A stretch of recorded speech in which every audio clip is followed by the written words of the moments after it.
মেলা কাকে বলে গো? মেলা মানে কি জিলিপি আর বাদাম ভাজা, ফুচকা, তাই না? আমাদের কাছে মেলা মানে তাই, জিলিপি বাদাম ভাজা ফুচকা। কিন্তু মেলা মানে জিলিপি বাদাম ভাজা নয়। মেলা মানুষের মেলামেশা যেখানে হয় তাকে বলে মেলা, তাই না? আজকে এখানে ভক্তদের মেলা বসেছে, মেলা মানুষের মেলামেশা যেখানে হয় তাকে বলে মেলা। ফুচকা বাদাম ভাজা আসে তো মানুষ আসে বলে, মানুষ যদি না আসে তাহলে জিলিপি বাদাম ভাজা আসবে? তাহলে মানুষ যখন মেলামেশা হয় তাকে বলে মেলা। তা দেখুন, ভক্তকে নিয়ে ভগবান এই পৃথিবীতে মেলা বসিয়েছে। আমার রিয়ায় চলছে রসের খেলা। দেখবেন মেলাতে কত নাগরদোলনা থাকে, তাই না? কত পুতুল নাচ থাকে। ওপর থেকে সুতো ধরে পুতুলকে যেমন নাচায়, পুতুল কিন্তু তেমনই নাচে। তাহলে আমাদের জীবনটাও কিন্তু ভগবানের কাছে পুতুল খেলা। তিনি যেমন নাচাচ্ছেন আমরা তেমন নাচছি, তিনি যদি হাসাচ্ছেন আমি হাসছি, তিনি যদি কাঁদাচ্ছেন আমি কাঁদছি। আমার জীবনে ভগবান নানান রূপে তার ইচ্ছা পূর্ণ করে চলেছে। তাই তো তুমি রাজার রাজা হয়ে তবু আমার হৃদয় লাগে, ফিরছো কত মনোহরণ বেশে। তুমি রাজার রাজা, কিন্তু ভক্তের প্রাণে আনন্দ দেওয়ার জন্য ভগবান কত রূপে এসেছেন। কখনো রাজা হয়ে এসেছেন, আবার কখনো ভিখারি হয়েও এসেছেন, তাই না? 10 অবতারের মধ্যে কত অবতার রয়েছে? কেশবধৃত মীন শরীর, মৎস্য রূপে এসেছেন। কেশবধৃত কুর্ম শরীর, কুর্ম রূপে এসেছেন। অনেকে বলতে চায় এগুলো ভগবানের অবতার। মৎস্য কুর্ম ভগবানের অবতার। কেউ দেখে বলবে ভগবান যা খুশি তাই লিখে দিয়েছে, ঠিক না?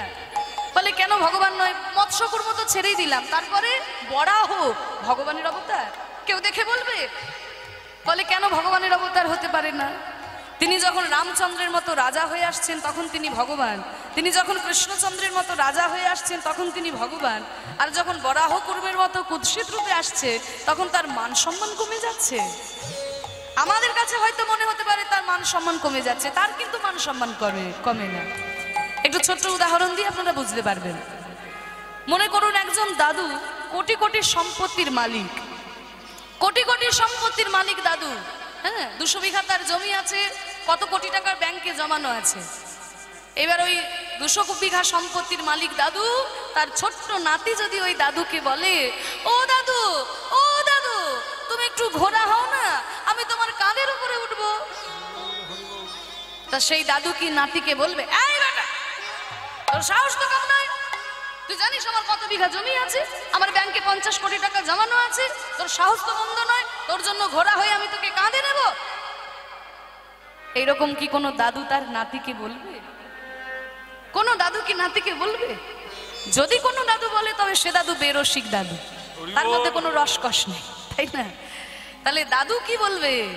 যে দাদু ভাই, আমাকে ঘোড়া করে তুমি আমার কাঁধের উপরে উঠবে?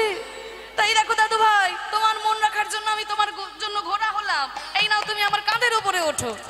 কিন্তু দেখো বাবু, আমি তো বুড়ো ঘোড়া, তুমি যেন আমাকে শক্ত করে ধরে থাকবে, তুমি যেন পড়ে যেও না দাদু ভাই। তাহলে ওই ছোট্ট নাতির মন রাখার জন্য 200 বিঘা সম্পত্তির মালিক দাদু যদি নাতিকে ঘোড়া হয়ে কাঁধে করে নিয়ে যায়, তবে কি তার মান সম্মান কমে যাবে? কখনোই কমে যাবে না। তাহলে ভক্তের প্রাণে আনন্দ দেওয়ার জন্য ভগবান যেমন রাজা হয়ে এসেছেন, বরাহ কুর্ম বামনের মতো কুৎসিত রূপেও এসেছেন, যেই রূপেই আসেন না কেন তিনি হচ্ছেন আমার সেই ভগবান। তিনি রাজার রাজা, শুধু আমার প্রাণে আনন্দ দেওয়ার জন্য তিনি রাজা হয়েও এসেছেন, আবার কখনো ভিখারি হয়েও এসেছেন। আস্তে দেখুন, রবীন্দ্রনাথ ঠাকুরের কত সুন্দর কথা, দেখুন কত বড় দর্শন। তাই তো প্রভু হেথায় এলো নেমে, তোমার প্রেমে ভক্ত প্রাণীর প্রেমে। তুমি এই প্রেমকে দান করলে, কি হলো?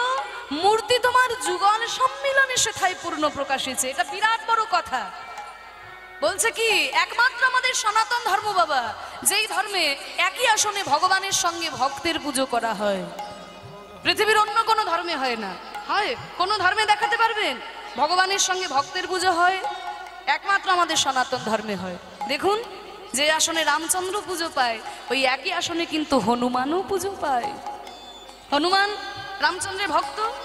যে আসনে মহাপ্রভু পুজো পাচ্ছেন, ওই একই আসনে শ্রীবাস পণ্ডিতও পুজো পাচ্ছেন। শ্রীবাস পণ্ডিত তিনি তো মহাপ্রভুর ভক্ত। তাহলে একই আসনে ভক্ত ভগবান পুজো পাচ্ছে একমাত্র আমাদের ধর্মে। কারণ আমাদের ধর্মে মনে করা হয় যেখানে শুধু ভগবানের পুজো হয় সেখানে অর্ধেকটা ভগবানের পুজো হয়, আর যেখানে ভক্ত ভগবানের পুজো হয় সেখানে পূর্ণ ভগবানের পুজো হয়। নিতাই গৌর হরি বল। তাই তো প্রভু হে থাইলো নেমে তোমার প্রেম ভক্ত প্রাণের প্রেমে মূর্তি তোমার যুগল সম্মিলনে সেথায় পূর্ণ প্রকাশিছে তাই তোমার আনন্দ আমার পর তুমি তাই এসেছো নিচে আমায় নইলে ত্রিভুবনেশ্বর তোমার প্রেম হতো যে মিছে তাই তোমার আনন্দ আমার পর নিতাই গৌর প্রেমানন্দে হরি বল হরি বল। তাই ভক্তের প্রাণে আনন্দ দেওয়ার জন্য ভগবান নেমে এসেছেন, গোলকের প্রেমধন ভক্তদের মাঝে বিতরণ করে দিয়েছেন। তাই সেই ভক্ত ভগবানের কথাই আমরা আস্বাদন করব, কারণ ভক্ত ভগবান একে অপরকে ছাড়া অসম্পূর্ণ। তাই সেই ভগবান শ্রীকৃষ্ণ বন্ধু হিসেবে কেমন ছিলেন আজকে লীলায় আমরা দর্শন করব। তা চলুন তার আগে একটু গৌরচন্দ্রিকাটা আস্বাদন করে নিই। তাহলে মহাপ্রভু সম্পর্কে কি বলছে? বড় অবতার ভাই বড় অবতার, পতিতের বিলায়ালো প্রেমেরও ভান্ডার। আর কি হলো গৌর অবতারের ফলে? বড় অপরূপ ভাই রে আমার গোরা চাঁদের লীলা গো, বড় অপরূপ ভাই রে আমার গোরা চাঁদের লীলা গো। দেখো রাজা হয়ে ওই কাঁধে করে বৈষ্ণবের ঝোলা গো, রাজা হইয়া কাঁধে করে বৈষ্ণবের ঝোলা গো। রাজভিমান দূরে যায়, রাজভিমান দূরে যায়, হরি বলে কারোর পানে চাই তারে অভিমান দূরে যায়। প্রতাপ রুদ্র রামানন্দ প্রমাণে আছে অভিমান দূরে যায়। তারা কেঁদে কেঁদে ধুলাই লুটায় হাগর তোমার হলাম বলে হরি বল।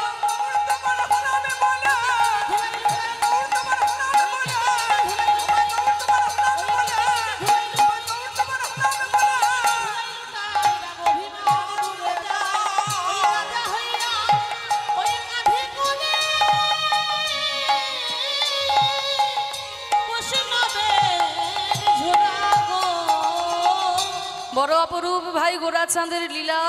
দেখো রাজা হয়ে কাঁধে করে বৈষ্ণবের ঝোলা। রাজা কিন্তু সবসময় অহংকারে থাকে, তাই না? আমি রাজা, সবাই আমার প্রজা।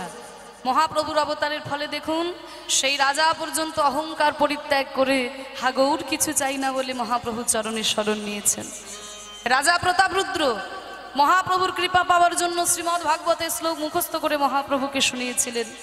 রামানন্দ জমিদারিকে পরিত্যাগ করে হাগৌর কিছু চাই না বলে তার চরণে শরণ নিয়েছিলেন। এই অহংকারের মঞ্চ থেকে নেমে আসা চৈতন্য মহাপ্রভু আমাদের শেখালেন। আর কি হলো গৌর অবতারের ফলে?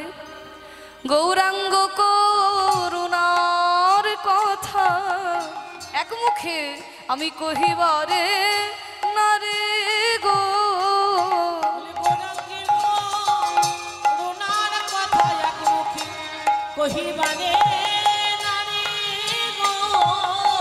ওই সংকীর্তন মাঝে নাচে কুলের হারে গো,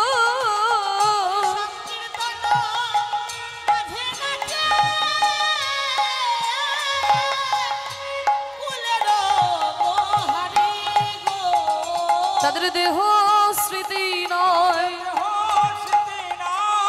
দেহ স্মৃতি নয়, সংকীর্তনে বাহু তুলে নাচে দেহ স্মৃতি নয়।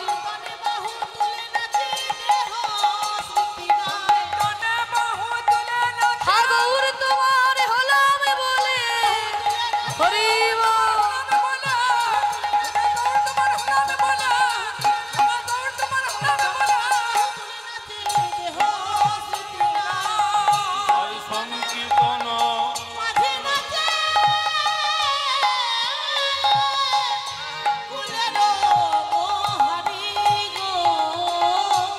গৌরাঙ্গ করুণার কথা এক মুখে কহিবারে নারী, দেখো সংকীর্তন মাঝে নাচে কুলের বহারি। ও মায়েরা, মহাপ্রভু অবতারের ফলে এটা বাংলায় হলো। বাংলার বুকে যারা মায়েরা তারাও কিন্তু ঘর থেকে বাইরে বেরিয়ে এসে এই যে দুটি বাহু তুলে হরিনাম করছে, এটা চৈতন্য অবতারের ফলে বাংলায় সম্ভব হয়েছিল, জানো তো মা? তা না হলে মধ্যযুগের প্রত্যেকটা ধর্মেই মেয়েদেরকে পিছিয়ে রাখার একটা প্রবণতা ছিল। শুধু আমাদের ধর্ম বলে নয়, সমস্ত ধর্মেই ছিল। কিন্তু চৈতন্য মহাপ্রভুর অবতারের ফলে এই যে নারী পুরুষ এই ভেদাভেদটাও দূর হয়ে গেল। তাই তো দেখুন, নিত্যানন্দ প্রভুর অপ্রকটের পর তার স্ত্রী মা জাহ্নবা দেবী শত শত ভক্তদের দীক্ষা দিয়েছেন। দীক্ষা দিয়ে আন্দোলনকে অনেক বড় আকার তারা দান করেছিলেন। মহাপ্রভু বললেন, হরি নামের যে কোনো ভেদাভেদ নাই, হরের নাম হরের নামই বা কেবলম কলৌ নাস্তেব্য নাস্তেব্য নাস্তেব্য গতির অন্যথা। কলিযুগে হরিনাম ছাড়া অন্য কোনো গতি নাই, হরি নাম করলেই তোরা উদ্ধার পেয়ে যাবি। তাই দুটি বাহু তুলে তোরা আমার সঙ্গে বল, প্রেমানন্দে মেতে হরি বলো, হরি নামের বন্যা জেলো। প্রেমানন্দে মেতে হরি বলো, হরি বল। প্রেমানন্দে মেতে হরি বলো, হরি নামে বন্যা জেলো। প্রেমানন্দে মেতে হরি বলো, হরি নামে বন্যা জেলো। বন্যার যায় বলি হারি, ও তার তরঙ্গ ভারী। ও মাইরা উলুধ্বনি।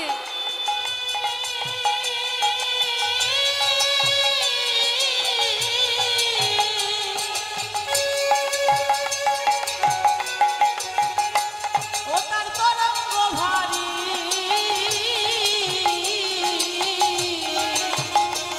আরে প্রেমে তরঙ্গে দিচ্ছেন সাঁতার গোলকে বিহারি। বন্যারে যাই বলে হারি, ওটা তরঙ্গ ভারী। প্রেম তরঙ্গে দিচ্ছে সাঁতার গোলক বিহারে। ও তার সঙ্গে প্রভু হরি বল বলে রে, সঙ্গে প্রভু। হরি বল বলে রে, সঙ্গে প্রভু। আরে সঙ্গে প্রভু নিত্যানন্দ পাথালে সাঁতার দিল। সঙ্গে প্রভু নিত্যানন্দ পাথারে সাঁতার দিল। হরি নামের বন্যা জেলো। প্রেমানন্দে মেতে হরি বলো, হরি নামে বন্যা জেলো। প্রেমানন্দে মেতে হরি বলো, হরি নামে বন্যা জেলো। হরি নামের বন্যা মহাপ্রভু নিয়ে এলেন আমাদের এই বাংলার মাঝে। এই বন্যাটা কেমন বন্যা? এমন বন্যা দেখি নাই মানুষ শুকনাতে তলায়। এমন বন্যা দেখি না।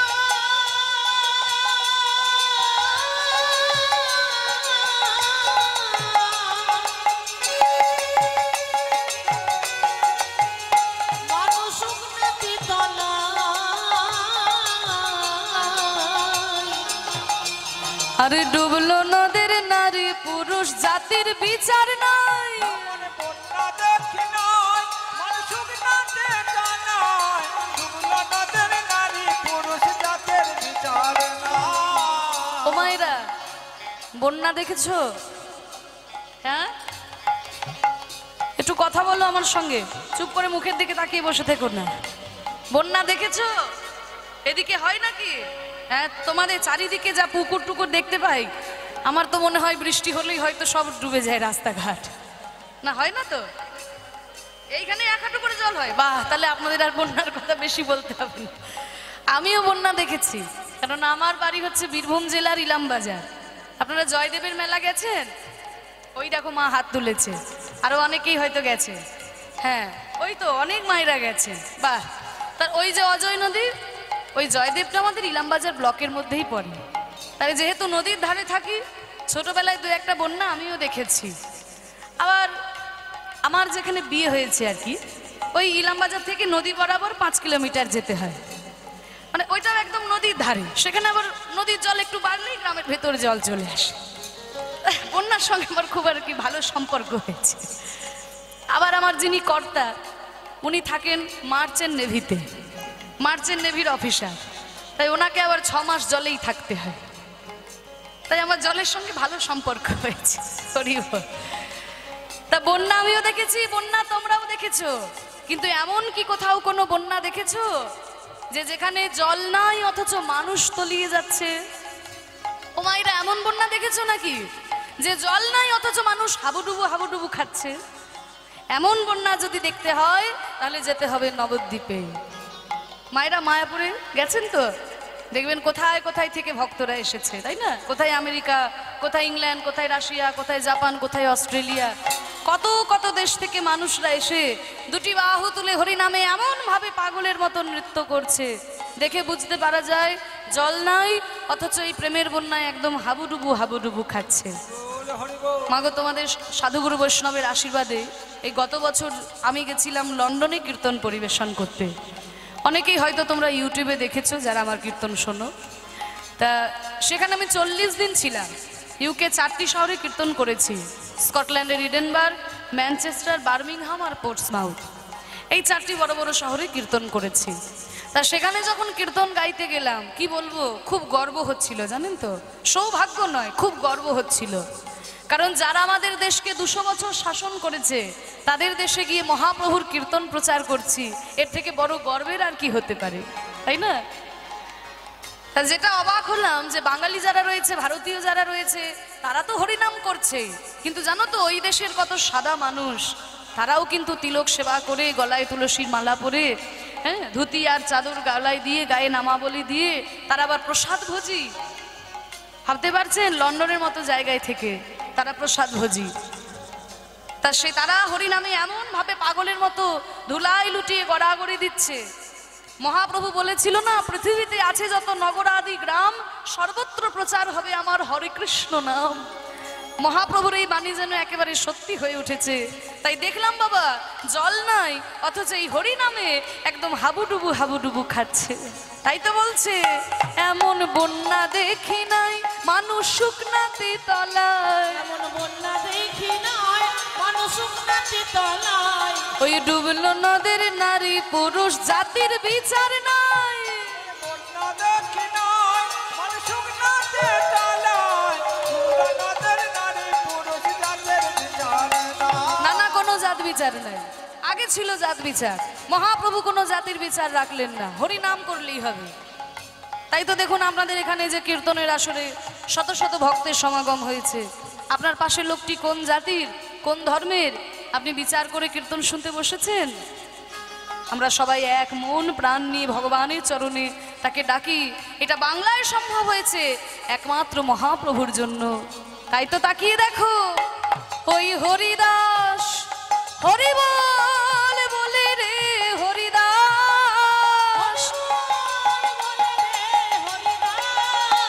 ওই হরিদাস সে কাজের ছেলে, সেও বুঝি ডুবে গেল।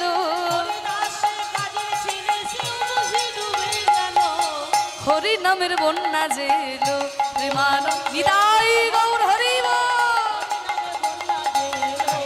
প্রেমানন্দের নেচে হরি বলো, হরি নামে বন্যা দিলো। কি গো মায়েরা, তাহলে তোমরা একটু হরি নামের বন্যায় একটু ডুবতে চাও? এমনি বন্যায় তো ডুবে গেছো বলেছো, এখানে তো হায় খাটু জল হয়েছিল, তা আজকার একটু ডুববে নাকি? ঘাড় নাড়ালে হবে না, একটা কাজ করতে হবে। ঠান্ডার মধ্যে কষ্ট হবে কিন্তু বলবো, একটু চাদর থেকে হাতগুলো বের করো।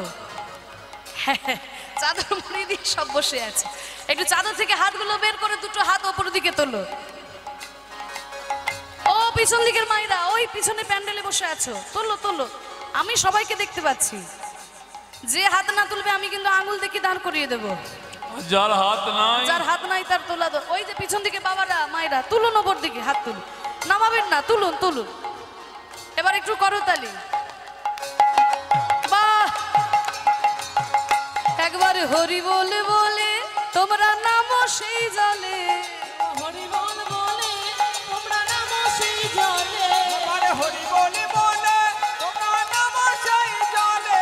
ডুবলো যে জন পেল রতন সন্তোষ তাই বলে। হরি বল বলে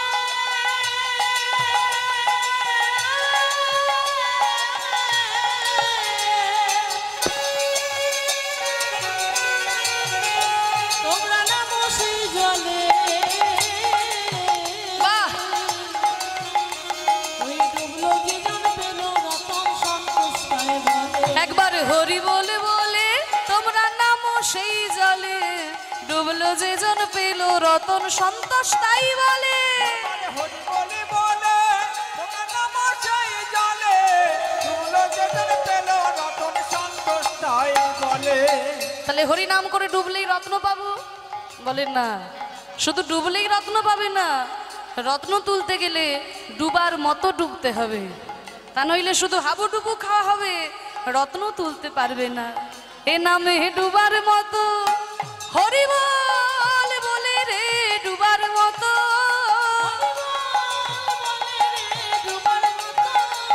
ওই ডুবার মতো যে ডুবেছে সেই ডুবে রতন পেল। হরি নামের বন্যা যে এলো প্রেমানন্দ হরি বল। প্রেমানন্দে মেতে হরি বলো, হরি নামে বন্যা যে এলো।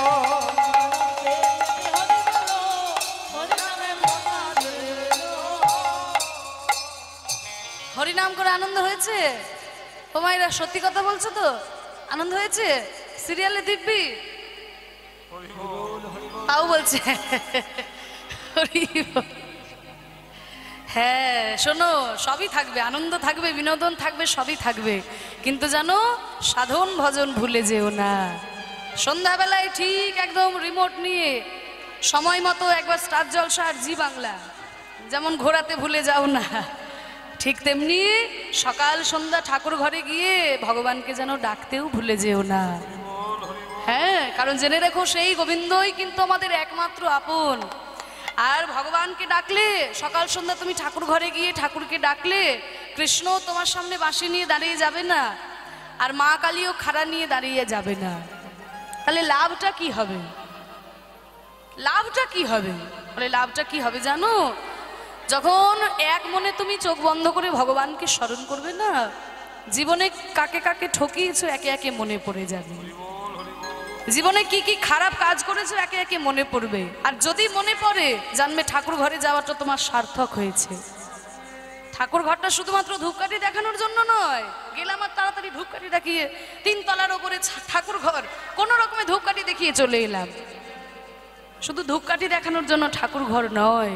ঠাকুর ঘরটা হলো নিজের জন্য, নিজেকে শুধরে নেওয়ার জন্য ঠাকুর ঘর। দেখবে সকালবেলায় আমরা ঘুম থেকে উঠেই কিন্তু ব্রাশ আর কলগেট নিয়ে দাঁত ঘষাঘষি শুরু করি, কেন? দাঁতকে ভালো রাখতে হবে, তাই দামি দামি টুথপেস্ট আমরা ব্যবহার করি, তাই না? তা সকালবেলায় দাঁতকে ভালো রাখার জন্য ব্রাশ কলগেট নিয়ে ঘষাঘষি করি, কিন্তু মনকে ভালো রাখার জন্য কিছু করি? এই মনকে ভালো রাখার জন্য একটা গীতার শ্লোক পাঠ করে দেখি। তাও যদি না বুঝতে পারি, হরে কৃষ্ণ মহামন্ত্র নাম গুরু মন্ত্রটাও একটু জপ করবেন। সকাল সন্ধ্যে ভগবানকে স্মরণ করলে এই মনটা শুদ্ধ হবে, মনটা পরিষ্কার হবে, আর আপনি নিজে ভালো থাকবেন। আর আপনি যদি নিজে ভালো থাকেন তবেই তো আপনি অপরকে ভালো রাখতে পারবেন। তাহলে মনটা ভালো থাকে কিসে? একমাত্র এই হরিনাম সংকীর্তনে। এই যে আমরা নাম করলাম, মনে আনন্দ পেলাম, কি গো মায়েরা আনন্দ হয়েছে তো? তাই হরিনাম দিয়ে মহাপ্রভু জগৎকে উদ্ধার করলেন। তাই বলছে জবনেও নাচে গায় আর বলে হরি নাম গো, জবনেও নাচে গায় বলে হরি নাম গো, আরে হেন তারে সেবন চিত বলো রাম গো,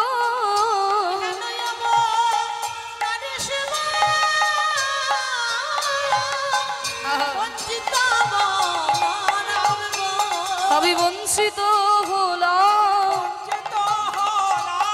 হেন গৌরে অবতারে বঞ্চিত হলাম,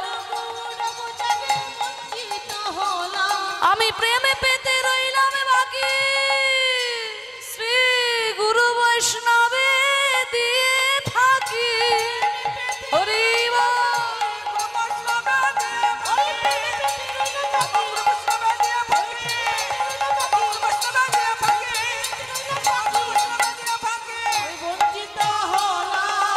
বঞ্চিত বলো রাম গো,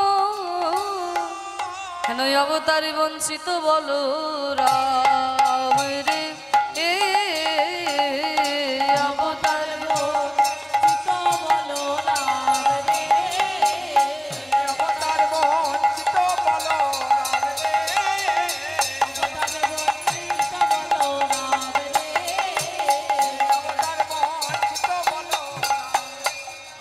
কেন অবতার জানি তাই।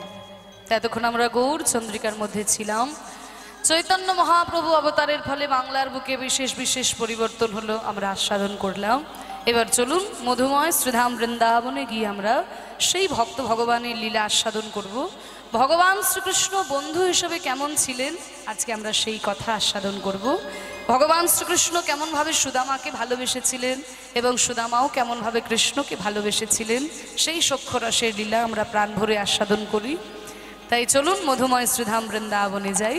তা যেহেতু পরবর্তী রাসলীলা হবে তাই পরে রূপের একটুখানি পদ এবং অভিসারের পদ আমরা একটু ছোট করে আস্বাদন করে নেব। চলুন মায়েরা, বৃন্দাবনে যাবে তো? সবাই যাবে তো? বেশ, যারা যারা যাবে না একটু উলুধ্বনি দাও। হরি বল, হরি বল। কেউ যাবে না? ও মায়েরা, তোমরা কেউ যাবে না? বৃন্দাবনে যাবে না? যাবে? তাহলে উলুধ্বনি কেন দিলে? আমি বললাম যারা যারা বৃন্দাবনে যাবে না উলুধ্বনি দাও। ওই জন্য বলছি একটু মন দিয়ে শোনো। মনটা তো ঘরে পড়ে আছে। ওরে বাবরে, সব কুটুম বাটুম এসছে, সব কি খাওয়া দাওয়া করলো কে জানে, কোথায় সব ঘুমোবে নাকি গান শুনবে, মায়েদের সব নানান রকম চিন্তা ভাবনা। তা ওই সব চিন্তা ভাবনা ছাড়ো, এই যে যতক্ষণ বসে আছো আজকের দিনটায়, কাল থেকে তো সারা বছর ওই সংসারের চিন্তাই করবে। হ্যাঁ, আজকে সারা রাত্রি আর অন্য কোনো চিন্তা নেই, একদম ভগবানের চরণে মনকে দাও। এবার যারা যারা মন নিয়ে বৃন্দাবনে যাবে তারা জোর করে উলুধ্বনি দাও।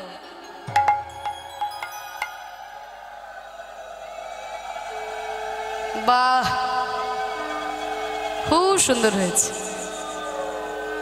আর দুটি বাহু তুলে প্রেমানন্দে নিতাই গৌর হরি বল। হাত তুলেছেন বটে, সবাই হাত তুলেছে, কিন্তু খুব একটা জোর হলো না গো। একটু জোর করে, একটু চিৎকার করে, বাড়িতে যারা ঘুমিয়ে গেছে তারা যেন ঘুম ভেঙে যায়। নিতাই গৌর প্রেমানন্দে হরি বল। বাহ, ভালোই হয়েছে, যদিও ঘুম ভাঙবে না তাও ঠিক হয়েছে। তা চলো বৃন্দাবনে যাই। কিন্তু বৃন্দাবনে যেতে গেলে তো আর বাংলা কথা চলবে না, সেখানে যেতে গেলে একটু হিন্দি কথা শিখে নেওয়া দরকার। কারণ এতক্ষণ মহাপ্রভুর সঙ্গে ছিলাম, উনি হচ্ছেন আমাদের বাঙালির ভগবান। আর এখন যার কাছে যাচ্ছি তিনি হচ্ছেন উত্তরপ্রদেশের ভগবান। তা তার কাছে যেতে গেলে একটু হিন্দি কথাটা শিখে নেওয়া ভালো। রে মন মনवा अब चलो रे वृंदावन में, अब तक थे हम गंगा जी के किनारे में और देख रहे थे महाप्रभु जी का लीला। अब चलो वृंदावन में और जाके देखे हमारे भगवान कैसे लीला रचाते हैं। বৃন্দাবনে গিয়ে দেখি ভগবান কেমন লীলা রচনা করেছেন। अब चलो रे मन, हाँ हाँ चलो रे मन, गंगा यमुना तेरे चलो मन। दाई गौर हरि बोल।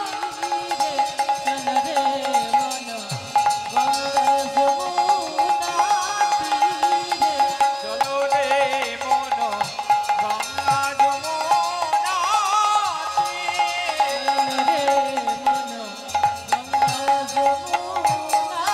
चल चल चल रे, चल रे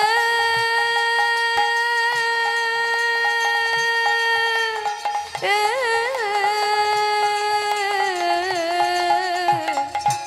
गंगा यमुना तीरे चले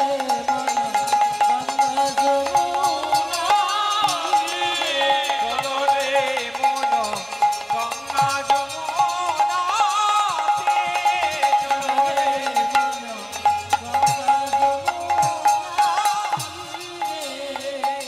গঙ্গার যমুনার তীর ধরে আমরা বৃন্দাবনে যাব। গঙ্গা যমুনা নির্মল পানি,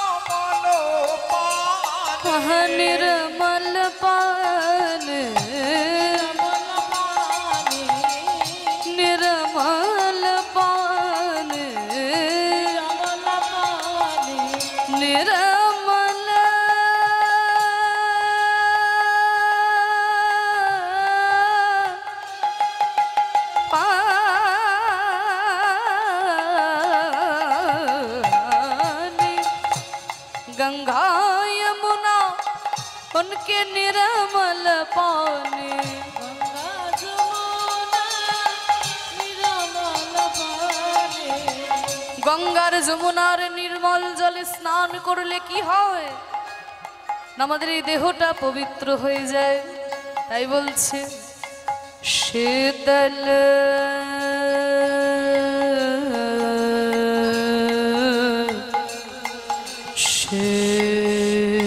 शीतल होवत शरीर गंगा यमुना तीर जल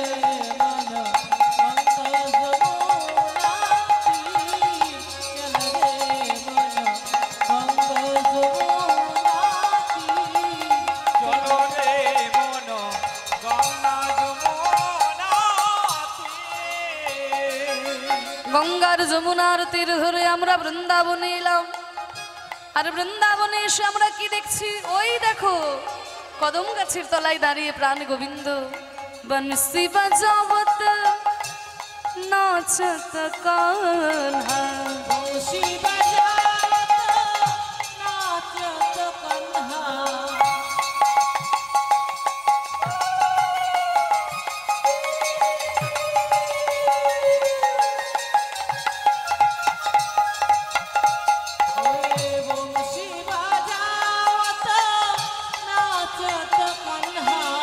बंसी बजावत नाचत कान्हा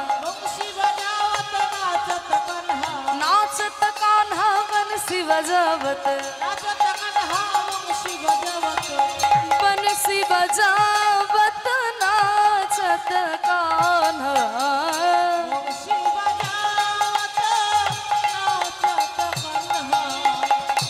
जो भगवान इतने सुंदर बांसुरी बजाते हुए नाच रहे हैं उनके साथ कौन है देखिए যেই ভগবান এমন সুন্দর বাঁশি বাজাতে বাজাতে নৃত্য করছেন তার সঙ্গে কে আছে দাদা বলরাম তাই বলছে সঙ্গ লিয়ে বলবীর চলো মন গঙ্গা যমুনা তীরে চলে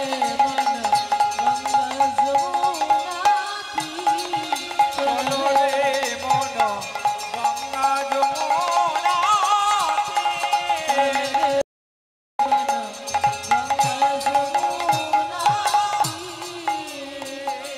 তাহলে বাঁশি বাজাতে বাজাতে নৃত্য করছেন কদম গাছের তলায় তাকে দেখতে কেমন দেখতে উনকে মোর মুকুট পীতাম্বর শোহে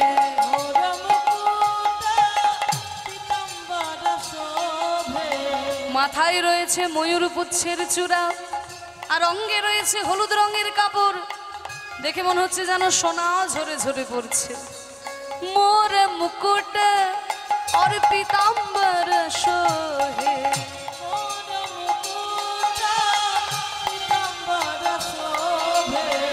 আর কানে দুলছে কুণ্ডল হীরের কুণ্ডল ঝলমল ঝলমল করছে কুণ্ডল ঝলকত হীর চলো মন গঙ্গা যমুনা